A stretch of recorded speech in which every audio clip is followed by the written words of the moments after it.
Bonsoir à toutes et à tous. Donc voilà, donc ce soir je vais proposer mes pronostics NBA. Donc juste avant, abonnez-vous et mettez le petit pouce bleu si vous aimez les vidéos que je vous propose. Donc hier on fait un magnifique 3 sur 4 et de toute façon je vous l'ai dit, on ne pouvait pas rester sur le 0 sur 4. Il fallait bien évidemment, ça ne pouvait que être mieux et ça a été mieux hier.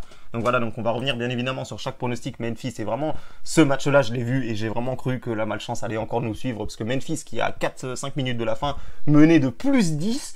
Et les Hornets qui font un retour énorme, qui reviennent à 117-117 à même pas, je crois, 5 ou 6 secondes de la fin. Et Moren qui a justement été énorme hier, hein, qui sort vraiment encore le panier de la gagne, vraiment il y avait 4-5 joueurs autour de lui, il y a été, et même avec 4-5 joueurs autour de lui, il a quand même mis ce panier qui nous offre la victoire. Et vraiment là-dessus, je répète, hein, j'ai vraiment eu peur, parce que quand on voit quand une équipe de NBA qui mène de 10 points à 4-5 minutes de la fin, normalement ne peut pas perdre le match. Mais bon, après en NBA, tout est possible, vous le savez, même 20 points d'écart dans un quart-temps, on a déjà vu des équipes qui remontent ça. Et donc voilà, donc un match de NBA, si vous ne savez pas, ce n'est jamais fini. D'ailleurs, au passage, j'en profite, parce que beaucoup de gens m'ont dit, oui, est-ce que tu penses que c'est intelligent de miser des petites cotes en live? Alors clairement, c'est pas intelligent du tout, parce que quand on voit les remontées de fou, les remontadas de fou qu'il y a en NBA, sachez que même 20 points d'écart dans le dernier quart-temps, ce n'est jamais fini. Voilà, donc Memphis qui passe, vraiment content que celui-là passe. Donc le Magic aussi qui est passé, clairement, de toute façon sans Embiid, je vous l'ai dit, c'était une value pour moi. Clairement à partir du moment où les Sixers sont en back-to-back, jouent sans leur meilleur joueur et le Magic de l'autre côté qui a vraiment envie de se reprendre, ils l'ont fait. Alors ça a été un petit peu serré, ça a été un petit peu chaud. Dans le dernier quart-temps, il y a eu 32-15, donc on peut bien voir que c'est tout simplement les Sixers qui ont lâché. Hein. De toute façon, ils étaient en back-to-back la veille, ils vont pas faire un match énorme. Ça, faut pas s'attendre, les équipes qui sont en back-to-back, faut pas s'attendre à ce que dans le dernier quart-temps, ils soient énormes. Il y a forcément de la fatigue, donc voilà. Donc c'est ce qui s'est passé hier. Les Sixers vont fatiguer à la fin et le Magic a bien évidemment mis un écart qui n'ont jamais lâché après. Voilà, donc ensuite, qu'est-ce qu'il y avait? Il y avait Minnesota. Alors celui-là, j'ai pas pu voir le match, mais j'ai vu le résumé et franchement, un Karl Anthony Towns qui a été énorme, Wiggins également, et les Spurs clairement qui y a un problème aux Spurs, hein, clairement, parce que prendre un écart aussi important chez Minnesota, c'est pas forcément normal. Ils ont pris quand même 129 points, donc voilà. Donc en plus, à partir du moment où ici, on peut bien voir qu'il y a eu 40 points d'inscrits dans le deuxième quart-temps et dans le troisième quart-temps pour les Minnesota, donc c'est énorme. Hein. 80 points en deux quart-temps, c'est beaucoup trop pour les Spurs qui ont sans doute eu un problème de défense hier soir. Voilà. Donc ensuite, le quatrième que j'ai proposé, c'était les Lakers. Donc forcément, celui-là n'est pas passé. La plus grosse cote. Hein. De toute façon, je le répète, quand on joue des grosses cotes, il ne faut pas s'attendre à ce que ça passe à chaque fois. Donc voilà. Donc en plus.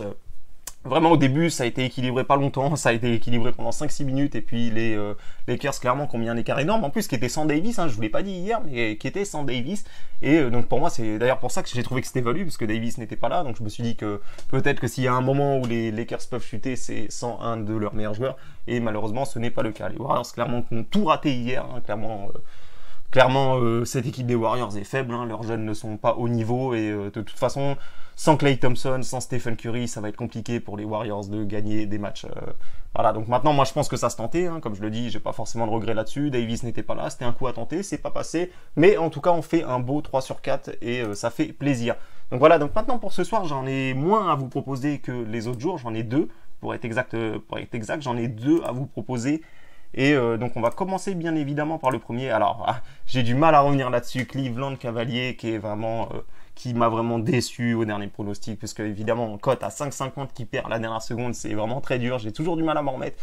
Mais clairement moi j'ai pris la cote hier. Hein. Clairement je l'ai pris hier. Je vais vous la montrer après à combien je l'ai eu. Et vraiment j'ai eu une super value là-dessus parce que franchement ils sont un petit peu fous quand on voit la cote à laquelle ils l'ont sorti. Ils l'ont sorti à 3,05. Cleveland Cavalier vraiment qui a fait un match de héros au dernier match et qui malheureusement n'a pas été payant et si on se met 2 minutes à la place des joueurs ils auront clairement envie de se rattraper ce soir parce que quand on passe aussi près d'une victoire de prestige à Philadelphie on ne peut que avoir envie de se refaire au prochain match qui est en plus de ça à domicile. Donc en plus de ça, le Heat qui a pas mal d'absents, hein. Ça fait un petit moment qu'ils ont pas mal d'absents, donc voilà, vous pouvez voir les absents ici. Dragic qui est incertain, qui pour moi ne sera pas là, hein. Clairement moi de ce que je sais il ne sera pas là. Après vous savez que je peux me tromper, hein. Des fois j'annonce des joueurs qui seront absents et finalement ne sont pas là, c'est la NBA. On ne peut jamais réellement savoir à moins de proposer des pronostics 5 minutes avant, mais c'est une chose que je ne ferai pas. Donc voilà, donc pour moi Dragic ce soir n'est pas là et c'est ce qui fait la value, c'est pour ça que je l'ai pris hier soir à une cote très intéressante. Et donc voilà, donc victoire de Cleveland Cavaliers et j'espère vraiment que cette fois ils vont le faire. Parce qu'au dernier match, ils ont vraiment cruellement manqué de chance. Voilà, donc après, il y a un deuxième pronostic, il n'y en a que deux ce soir. Et clairement, là aussi, Alors honnêtement, je vais pas vous dire que j'y crois moyen honnêtement, mais clairement la cote pour moi était beaucoup trop haute, hein. Là ici, elle est à 3,44 sur Betclic, 3,50 sur Winamax, et je vais vous montrer à combien je l'ai eu après. Et clairement, les Hawks qui font des coups surprenants, ils vont gagner chez les Nuggets. Et vraiment, c'est une grosse surprise hein, d'aller gagner chez les Nuggets, pardon. Et qui font une prolongation à Portland, énorme surprise aussi. Hein, je pense qu'il y a peu de gens qui la voyaient celle-ci. Vraiment une équipe des Hawks qui est surprenant, avec en plus de ça un Trae Young qui a mis 42 points, qui a fait 11 assists au dernier match. Vraiment, ce joueur est vraiment en feu. C'est clairement grâce à lui que Atlanta Hawks a fait vraiment des surprises de partout en ce début de saison. Et de l'autre côté, donc bien évidemment, Phoenix, c'est une super équipe, hein, vraiment surprenant. D'ailleurs, je vous les avais proposés contre les Lakers, ils ont perdu. Ils ont été pas mauvais, franchement, sur ce match-là. Malheureusement, ils ont lâché dans le quatrième quart-temps. Et Phoenix Suns, qui est vraiment une bonne équipe, hein. Honnêtement, franchement, cette cote-là, je la prends uniquement parce que pour moi, il y a une value. Pour moi, honnêtement, les Suns sont bien évidemment favoris, sont bien évidemment censés gagner ce match-là, mais attention, je me dis que les Suns ne sont pas forcément au top en défense. De l'autre côté, il y a Young qui fait vraiment, je le répète, hein, il y a Young qui fait vraiment un début de saison énorme, 42 points, c'est juste énorme. Il a fini meilleur marqueur chez les Nuggets. En plus de ça, ça fait un moment qu'il fait des performances énormes, hein, on peut bien le voir si vous regardez les derniers matchs, les dernières stats qu'il a fait. Il finit toujours meilleur marqueur, 35 points ici contre les Blazers. Alors oui, il y a une prolongation, mais 35 points, c'est quand même à préciser, c'est énorme. Et vraiment que ce joueur-là est vraiment en feu. Alors de l'autre côté, il y a Rubio, il y a Booker, il y a Baines, il y a vraiment des bons joueurs, hein, franchement, du côté des Suns. C'est pour ça que vraiment ce match-là, vraiment, si vous ne souhaitez pas le suivre, ne le suivez pas, parce que c'est vraiment un risque important que je prends. Moi maintenant, je le répète, hein, moi je parie sur des values, je cherche pas forcément à savoir qui va gagner le match, je cherche à savoir quelle cote vaut le coup d'être joué. Donc voilà, donc vous avez compris pour moi, clairement. En plus d'ailleurs, je vous ai pas dit, mais le dernier match que Phoenix a reçu, le dernier match où Phoenix a reçu les Hawks avaient réussi à gagner. Donc alors après c'était pas cette année, c'était l'année dernière, mais voilà, ils ont quand même déjà réussi à gagner l'année dernière, donc aussi c'est un autre avantage. Et donc maintenant on va passer au pronostic. Donc voilà, donc victoire de Cleveland Cavaliers, je l'ai eu à 2,95 et vraiment super value. Vous pouvez même voir ici que le bookmaker me propose même plus d'argent que ce que j'ai misé alors que le match n'a même pas commencé.